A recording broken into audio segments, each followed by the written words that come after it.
Welcome, friends out there and around the world, to Pre-Algebra class. Today, we're going to continue on our algebraic simplifying journey that we've been on the last few weeks. We're going to get into some dividing today. And we haven't done any dividing. We've done a couple types of multiplying, but not quite yet dividing. So we're going to use the quotient rule of dividing monomials. We've got this messy-looking algebraic fraction, 6x to the fourth power over 6x to the second power. And like I said before, we're not going to see very much division with the old school, elementary school division symbol going forward. You're not going to see things written like this very much. We're going to see division represented rationally. And what that means is one number on top of another number, and that does mean the same thing as division. All right, so let's go back in. Let's recall. Okay, when we're multiplying algebraic monomials, we're going to add the exponents of like bases. We're going to add the powers of like bases. So if we had something like this and we were taking those two exact numbers, these two numbers, and we were to multiply them, we would add the exponents. So that would be 6 to the second power, or 36. And x squared times x to the fourth would be x to the sixth. We add the exponents of like bases. So when multiplying, add exponents, or add the powers. What do you think would happen if we're dividing?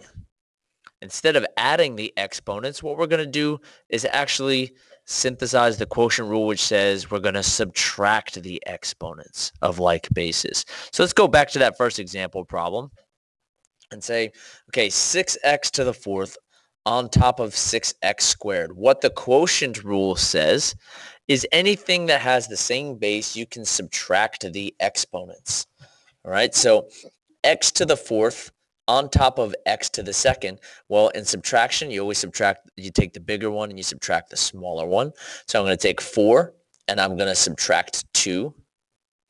And the difference is going to be left wherever the bigger amount of x's was. So in this case, I take 4 and I subtract 2, and I'm going to have 4 minus 2, and I'm going to have x to the second on top. Well, what happens when you've subtracted the exponents? The lower one, the bottom one, is going to cancel out.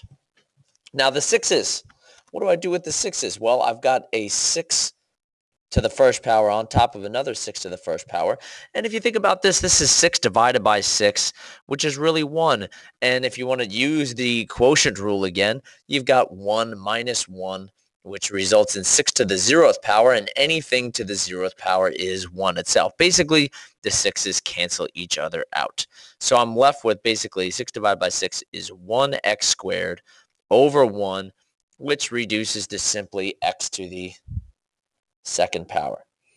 Okay, but like everything else that we've done thus far, when in doubt, if you're not sure about this yet, when in doubt, stretch it out. And what that means is, if I am going to think about this monomial on top and this monomial on bottom, 6x to the fourth, if I'm going to prime factor it, is really a 2 times a 3 times 4 x's. And on the bottom, it's a 2 times a 3 times 2 x's. And when you stretch it out, you get to play. It's like that little app game called Fruit Ninja, if you remember that from a couple years back, or maybe they still have it. I don't know. Anyway, so Fruit Ninja, you get to cancel out anything that matches. You get to whoosh, whoosh, whoosh, whoosh, right? And what I'm left with, because this is just like fraction reduction, basically, I've got a prime factor of 2 on top, prime factor of 2 on the bottom. They cancel out because of the multiplicative inverse property, and they become 1, and all I'm left with is 2 powers of x on the top. If one part of your fraction, of your division bar, cancels out completely, what's really left is just simply a 1. And when you divide by 1s, it becomes the same. So there's another way to kind of think about it. When in doubt, stretch it out. All right, so let's skip ahead to another example here.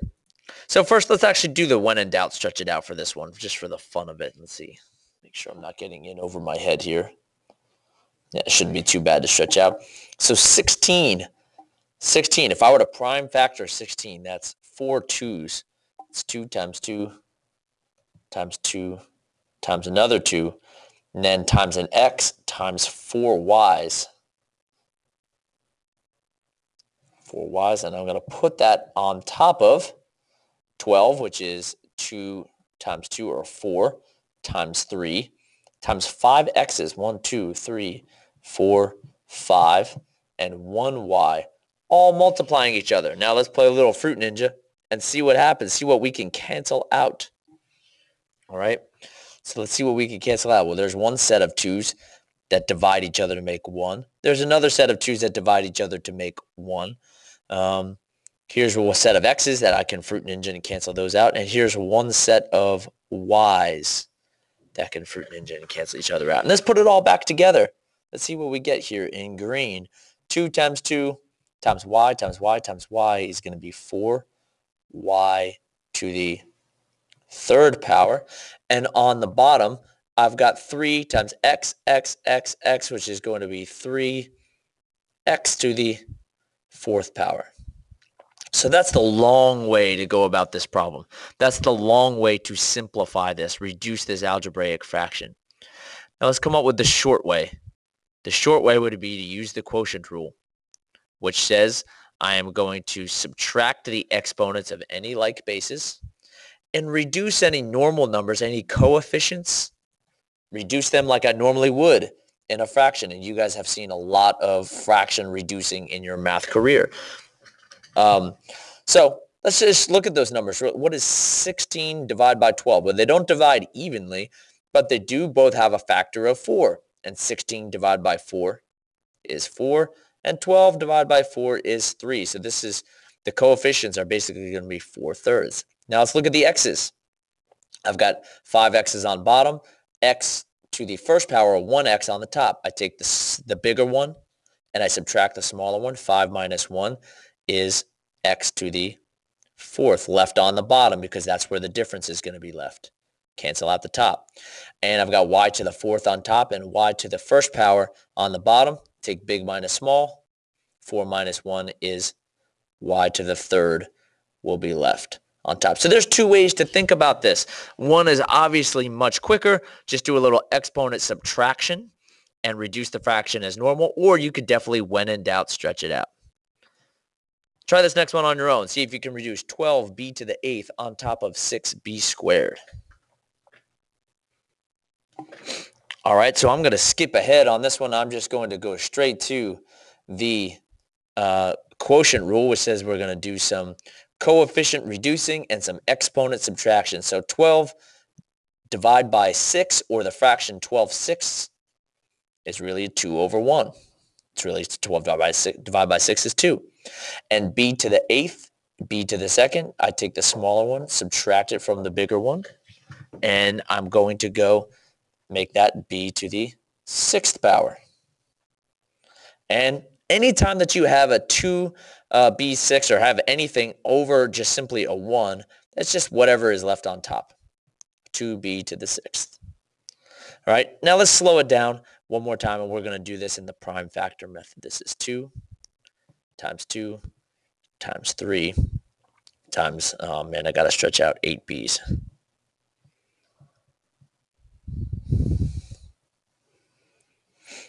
And then on the bottom, I have 2 times 3 times 2 factors of b. And if you still have to make prime factor trees for these, that's okay. And let's see what we can cancel out by Fruit Ninja. It's 2 on top of another 2, a 3 on top of another 3, a b on top of another b, and another b on top of another b. So there you have it. Nothing left on the bottom. And I've got a 2 on top along with 1, 2, 3, 4, 5, 6 b's all multiplying. 2b to the 6th. Forward, onward. Try this one on your own.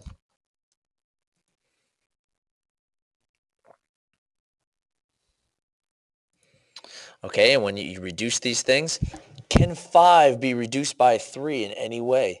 And the answer is, well, no, they're both prime. So my fraction coefficients is just going to simply still be 5 to the third. Now I've got 7 c's on top of 1 power of c. 7 minus 1 left on the top is 6. nothing is going to, I don't have any like bases with the A, so it just stays where it is. And one B on top of another B, 1 minus 1 is 0. I'm going to have no B's left. Basically, they just fruit ninja. So there you have it. It's just simply 5C to the 6th on top of 3A. And let's do this last one together, and we'll call it a lesson. And make sure you ask me in class if you have any questions about what you're looking at here. I've got 64 on top of 160A. 64 on top of 160A. So first and foremost, you guys have seen this before, just simply fraction reduction. So think about numbers that go into both 64 and 160. And the biggest one that I can think of right now is 16. So I'm going to divide 16 on top, put a 4 here, and divide 16 on the bottom. And that's going to be 10 there. And the A, the factor of A, stays. Now, you have to ask yourself, am I done? Is this as simple as it could possibly be? And no, we're not quite done. In this case, this is divisible by 2, and this is divisible by 2. It can be reduced to 2 over 5A. It can be reduced to 2 on top of a 5A. And actually, I lied. We're going to do one more together because this one's kind of cool. Okay. This one, we have no variables, but we've got a whole bunch of 9s on top and a whole bunch of 9s on the bottom. And you have to ask yourself, if you were to, when in doubt, stretch this out, what would it look like? There are no variables here. This is not 9x to the 14th. This is 9 to the 14th. So if I were to stretch this out, this would be basically 9 times 9 times 9 times 9, dot, dot, dot, all the way till you have 14 of those. And this is going to be 9 times 9 times 9 times 9, dot, dot, dot, all the way till you have 23 on the bottom. So I'm very lazy, feeling lazy today. So I do not want to stretch all of this stuff out. Let's just go straight to the quotient rule. Oops. Let me get that eraser back up. Let's go straight to the quotient rule, which says, we're going to subtract the exponents of any like basis. So I've got 23 on the bottom, and 14 on the top. So once again, you're always going big exponent minus smaller exponent. The base is 9, so go 23 minus 14, and 23 minus 14 is 9 to the, I guess that's the 9th power. Now, what happens on the top? Well, if there's nothing else left, what happens on top? Well, that is going to be 1 by the multiplicative identity property. Even though we canceled everything out, there is still a 1 on the top of your fraction. So that's 1 over 9 to the 9th. And yes, technically, you could figure out what 9 to the 9th power is, but it's going to be some insanely huge number. So we're just going to leave it as 1 over 9 to the 9th. All right. Good lesson. Good luck.